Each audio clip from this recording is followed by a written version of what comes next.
I M Deepa S Panicker here inside my house. Okay, അപ്പോൾ ഇന്ന് ഇവന്മാരിങ്ങനെ രാവിലത്തെ പരിപാടിയായിരുന്നു നമ്മുടെ തൈറോയിഡിലോട്ട് ഇങ്ങനെ അടിക്കുക എന്ന് വെച്ച് കഴിഞ്ഞാൽ തൈറോയിഡ് ഫംഗ്ഷൻ ഇങ്ങനെ കുറയ്ക്കാൻ വേണ്ടിയിട്ട്. നിങ്ങൾക്കറിയാം തൈറോയിഡിൻ്റെ ഫംഗ്ഷനാണ് മെറ്റബോളിസം. അപ്പം അത് കുറയ്ക്കുമ്പം ഇങ്ങനെ ഉള്ള എന്താ തൈറോയിഡ് ഇങ്ങനെ വീർക്കും, ഇങ്ങനെ നീര് പോലെ. ഇതൊക്കെയാണ് ഇവന്മാരുടെ പരിപാടികൾ, മനസ്സിലായത്. പിന്നെ നമ്മുടെ സൗണ്ട് ഇങ്ങനെ കാറിക്കാൻ വേണ്ടിയിട്ട് എങ്ങനെയാണെന്ന് വെച്ച് കഴിഞ്ഞാൽ കുറേ ശരിക്കും ചാരത്തിൻ്റെ മണമാണ് നമ്മുടെ മുഖത്തോട്ടടിക്കുന്നത്. ചാരത്തിൻ്റെ മണം ഇങ്ങനെ മുഖത്തോട്ടടിക്കുക, എന്നിട്ട് ഇങ്ങനെ സൗണ്ട് ഇങ്ങനെ കാറിക്കും. അപ്പോൾ ഇതൊക്കെ എൻ്റെ സൗണ്ട് അറിയുന്നവർക്കൊക്കെ അറിയാം. മുക്കും എപ്പോഴും ചോദിക്കും എന്താ സൗണ്ടിന് എന്ത് പറ്റി എന്ന് വെച്ച് കഴിഞ്ഞാൽ ഇതിങ്ങനെ കാറിക്കുന്നതാണ് ഇവന്മാർ, മനസ്സിലായില്ലേ. അപ്പം ഞാൻ പറഞ്ഞ് ഇങ്ങനെ ഇങ്ങനെ ചെയ്യുന്നതാണെന്ന്. അപ്പോൾ ഇങ്ങനെയുള്ള കുറേ ഡ്രാമാസ് ഇവന്മാരുടെ കയ്യിലുണ്ട്. ഇങ്ങനെ നടക്കുകയാണ് ഫോണും പിടിച്ചിങ്ങനെ. പിന്നെ അങ്ങ് ദൂരെയാണ് ഒരു 200 മീറ്റർ ഇവിടുന്ന് ഉണ്ടാവും, അവിടെയാണ് തീയിടുന്നത്. എന്നിട്ട് നമ്മൾ ഇവിടെ ഇരിക്കുമ്പോൾ ഞാൻ കാണിച്ചു തന്നത് എവിടെയാണ്, ഇങ്ങനെ കറങ്ങി പോകണം. നമ്മുടെ ബാക്കിലെ 17 സെൻറ്റിനകത്തൂടെ പടിഞ്ഞാറ് ചെന്ന്, അതിൻ്റെ അറ്റത്തെ പടിഞ്ഞാറ് ചെന്ന് ഗീത എന്ന് പറയുന്നവരുടെ വസ്തുവിൻ്റെ അതിരിന് ചെന്ന് നിന്നാണ് നമ്മൾ റെക്കോർഡ് ചെയ്യുന്നത്. ഓക്കെ, ഈ പുക ഇവിടെ ഇരിക്കുമ്പോൾ ഈ പുകയുടെ മണം വരും. 200 മീറ്റർ കൂടുതലുണ്ട്.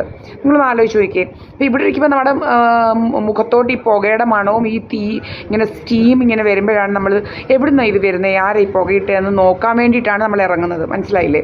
അപ്പോൾ നോക്കുമ്പോൾ എന്താണ്, അങ്ങ് ദൂരെയാണ്. അപ്പോൾ ഇന്നലെ ഇത് ഞാൻ കറക്റ്റായിട്ട് പറഞ്ഞിട്ടുണ്ട്, ഇങ്ങനെ ദൂരെയാണ്, ഇത്രയും ദൂരെ നിന്നാണ് നമ്മളുടെ ഇവിടെ ഇരിക്കുമ്പോഴാണ് ഇതെന്ന് പറഞ്ഞാൽ എൻ്റെ വീടിൻ്റെ വടക്കേ സൈഡിൽ നിന്ന് ഇത് തെക്കേ സൈഡിലുള്ള റൂമാണ്. ഓക്കെ, അപ്പം നമ്മുടെ വീടിൻ്റെ വടക്കേ സൈഡിലെത്തി.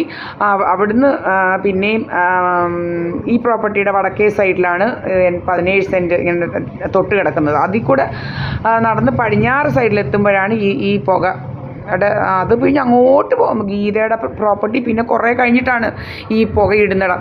അപ്പോൾ ഇന്നലെ ഞാനിത് കറക്റ്റായിട്ട് പറഞ്ഞിട്ടുണ്ട്. ഇത് അന്നേരത്തേക്ക് എന്ത് ചെയ്തെന്ന് വെച്ച് കഴിഞ്ഞാൽ ശ്രീലത എന്ന് പറയുന്നവളങ്ങ് പുകയിടാൻ തുടങ്ങി, ഇവിടോട്ട് മാറി. കാരണം ഇങ്ങനെ ഡ്രാമ ഇവിടുന്നാണ് പുക ദൂരെ നല്ല എങ്ങനെയാണ് ഈ പുക വരുന്നതെന്നൊക്കെ നമ്മൾ കറക്റ്റായിട്ട് പറയുന്നത് കൊണ്ട്. അപ്പം അതൊക്കെ കഴിഞ്ഞാണ് അവൾ പുകയിടുന്നത്. അപ്പോഴത്തേന് മഴ വന്നു, മനസ്സിലായില്ലയോ. അപ്പോൾ ഇങ്ങനെയൊക്കെയാണ് ഇവളുമാരുടെ ഡ്രാമ. അപ്പോൾ ഇതൊക്കെയാണ്.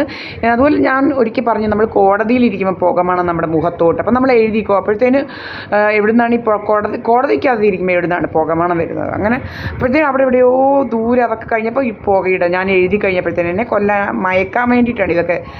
നമുക്ക് ഓക്സിജൻ കിട്ടാതെ മയങ്ങണം. നമ്മുടെ നോസ്ട്രിൽസിനകത്തോട്ട് ഡയറക്റ്റായിട്ട് ഇവന്മാർ എന്താ ചെയ്യുന്നത്, കാർബൺ മോണോക്സൈഡ്. നിങ്ങൾക്കറിയാം കാർബൺ മോണോക്സൈഡ് പോയിസണിങ്ങും ഒക്കെ. നമുക്ക് കറക്റ്റായിട്ടുള്ള ഓക്സിജൻ കിട്ടിയില്ലെങ്കിൽ നമ്മൾ കൊളാപ്സ് ആവുന്നു. ഇതൊക്കെയാണ് ഇവന്മാരുടെ പണികൾ, മനസ്സിലായില്ലേ.